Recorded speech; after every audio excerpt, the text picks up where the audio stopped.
యోగా భారత్లో పుట్టిన ఓ అద్భుతం. ఇప్పుడు ప్రపంచమంతా ప్రాచుర్యం పొందిన యోగా నాగరికత పుట్టినప్పటి నుంచే మన దగ్గర ఉందా? దేవుళ్ళు ఋషుల జీవితాలతో ముడిపడి ఉంది. సుదీర్ఘ ఆరోగ్యకరమైన జీవితానికి రాచబాట యోగా. దీన్ని ప్రాక్టీస్ చేస్తే శారీరక, మానసిక, ఆధ్యాత్మిక ప్రయోజనాలు సమకూరుతాయి.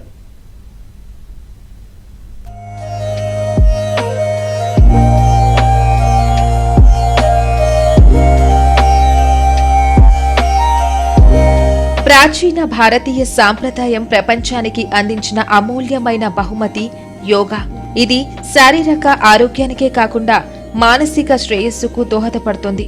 ప్రతి సంవత్సరం జూన్ 21న అంతర్జాతీయ యోగా దినోత్సవాన్ని జరుపుకుంటున్నారు.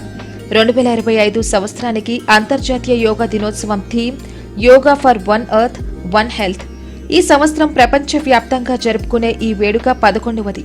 2014లో ప్రధానమంత్రి నరేంద్ర మోదీ చేసిన కృషి ఫలితంగా ఐక్యరాజ్య సమితి జనరల్ అసెంబ్లీ జూన్ 21ని అంతర్జాతీయ యోగా దినోత్సవంగా ప్రకటించింది. యోగా మనసు, శరీరం, ఆలోచన, క్రియల ఐక్యతను సూచిస్తుంది. ఇది మన ఆరోగ్యం, శ్రేయస్సుకు విలువైన సంపూర్ణ విధానం. యోగా కేవలం వ్యాయామం మాత్రమే కాదు, ఇది ప్రపంచంతో, ప్రకృతితో ఏకత్వం అనే భావనను కనుగొనే మార్గం.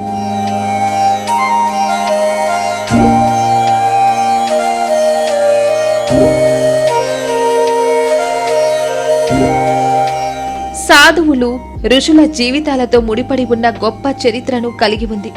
యోగా పురాతన కాలం నుంచి ఉన్న ఒక అభ్యాసం. దీని మూలాలు భారత్లో ఉన్నాయి. హిందూ, బౌద్ధ మరియు జైన్ మతాల ఆధ్యాత్మిక అభ్యాసాలలో ఒక భాగంగా ఉండేది. పతాంజలి యోగా సూత్రాలను యోగా ప్రాథమిక గ్రంథంగా పరిగణిస్తారు. మానసిక సమస్యలకు పరిష్కారం, శారీరక రుగ్మతలకు సమాధానం, ఆధ్యాత్మిక అనుభూతికి ఆలవాలం యోగానే. జీవనశైలిలో ఎన్ని హైటెక్ వసతులు, పోకడాలు భాగమైన ప్రాచీన యోగా పద్ధతులతోనే ఫలితాలు సాధిస్తున్నారు చాలా మంది. దీనివల్ల ప్రపంచం అంతా కూడా ఆ రోజున యోగా డే చేసుకుంటున్నాం. That is the biggest achievement. దాని మీద ఈరోజు అటు కేంద్రం కానీ ఇటు మనందరం కూడా ఆలోచించుకోవాల్సింది. ఇది డే టు డే లైఫ్లో భాగం కావాలి. మన లైఫ్ స్టైల్స్లో మనం ఇంటిగ్రేట్ చేసుకునే పరిస్థితి రావాలి. ఈరోజు ఫిట్నెస్ ఇవన్నీ మాట్లాడుతున్నాం. ఇది వారసత్వంగా మనకు వచ్చిన సంపద. ఈ వారసత్వంగా వచ్చినటువంటి యోగాని మన జీవన ప్రమాణాల్లో కానీ మన జీవితంలో భాగంగా చేసుకుంటే చాలా వరకు హెల్త్ ఇంప్రూవ్ అవుతుంది. ప్రివెంటివ్ హెల్త్కి ఇది మెయిన్ స్ట్రాటజీ. ఏదో ఆరోగ్యం బాగాలేనప్పుడు హాస్పిటల్కి వెళ్ళడం, అక్కడి నుంచి ఫార్మాస్యూటికల్ మెడిసిన్స్ తినడం, ఇంకా ప్రాబ్లమ్స్ వస్తే ఆపరేషన్లు చేసుకోవడం. దీనివల్ల ఆపరేషన్ చేసుకున్న బాడీస్ మనం హార్ట్ కావచ్చు, ఏదైనా కావచ్చు, డ్యామేజ్ అవుతుంది. మెడిసిన్ తిన్నా దాని ఇంపాక్ట్స్ కూడా ఉంటాయి. కానీ ఆ కెమికల్ రియాక్షన్ సైడ్ ఎఫెక్ట్స్ ఎప్పటికీ ఉంటాయి. అందుకే దీన్ని పెద్ద ఎత్తున ప్రమోట్ చేయడానికి రాష్ట్ర ప్రభుత్వం ముందుకెళ్తున్నాం.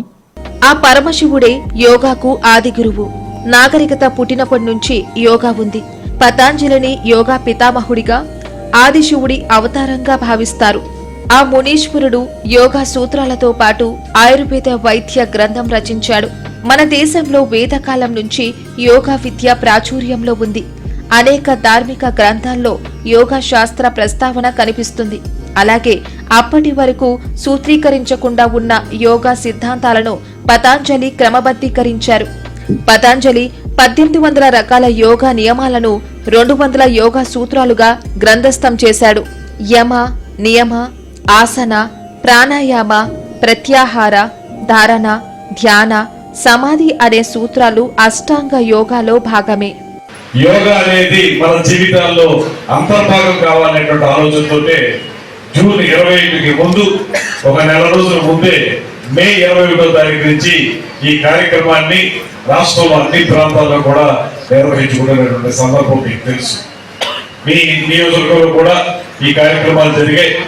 అన్ని నియోజకవర్గాల్లో జరిగే ఈ కార్యక్రమాలు ఎక్కడికక్కడ యోగాని అభ్యసించవలసినటువంటి ఆవశ్యకతను తెలియజేసే విధంగా సమాజంలో ఉన్నటువంటి రకరకాల వర్గాల వారు, నిజానికి కొన్ని చోట్ల జైలులో ఉన్నటువంటి ఖైదీలు కూడా ఈ కార్యక్రమంలో పాల్పంచుకునేటువంటి సందర్భం ఉంది. ఇలా చూసుకుని మొత్తానికి 21వ తారీఖున జరిగేటువంటి కార్యక్రమంలో ఎక్కడైతే ప్రపంచానికి యోగాని పరిచయం చేసి భారతదేశాన్ని యోగా గురువుగా, విశ్వ గురువుగా ప్రపంచానికి అందించినటువంటి నాయకులు నరేంద్ర మోడీ గారు పురాతన కాలంలో యోగా దేహం గురించి శ్రద్ధ వహించాలని చెప్పేది. శరీరాన్ని హింసించుకునేవారు రాక్షసులతో సమానం. మితిమీరి తినడం, ఉపవాసాలతో దేహాన్ని శుష్కింపచేయడం, అమితంగా నిద్రించడం, అసలే నిద్రించకపోవడం యోగాభ్యాసానికి పనికిరావు.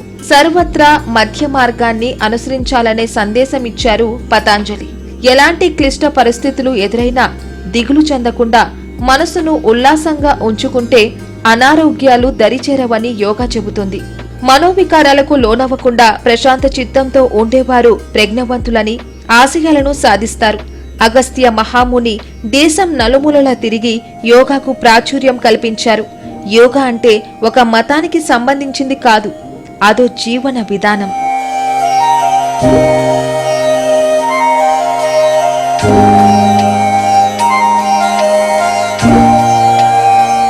సింధు నాగరికత సమయాల్లోనూ యోగాసనాలు వేసేవారన్న ఆధారాలు దొరికేవి.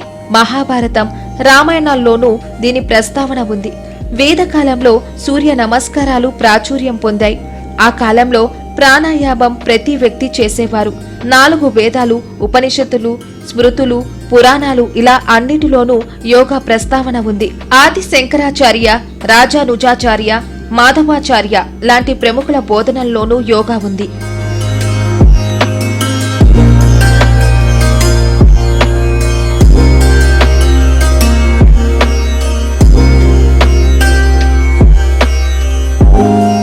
ఇప్పుడు ప్రపంచమంతా ఆరోగ్యం కోసం యోగా ప్రాక్టీస్ చేస్తుంది.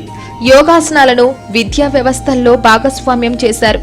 యోగా సాధన చేసేవారికి క్రమశిక్షణ ఉంటుంది. యోగా చేస్తే శారీరకంగానే కాకుండా మానసికంగానూ దృఢంగా తయారవుతారు. క్రమశిక్షణ ఏకాగ్రత పెంచి ఒత్తిడిని దూరం చేస్తుంది. భావోద్వేగాలను నియంత్రించుకోవడానికి యోగా చక్కటి పరిష్కారం. అధిక బరువును నియంత్రించుకోవచ్చు. మధుమేహం, థైరాయిడ్, మెదడు పనితీరు మెరుగుపడుతుంది. రక్తపోటు నియంత్రణలో ఉంటుంది.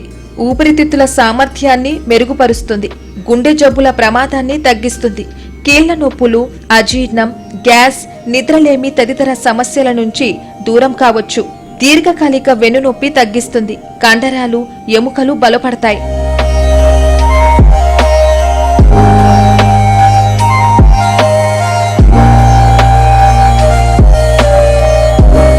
అందుకే నిష్ఠగా, నిబద్ధతతో యోగా సాధన చేయాలని, మంచి ఫలితాలు పొందాలని సలహాలిస్తున్నారు మేధావులు. జీవితం పట్ల సానుకూల ధోరణి పెంపొందించుకునేందుకు యోగాను మించిన సాధన లేదంటే అతిశయోక్తి కాదేమో.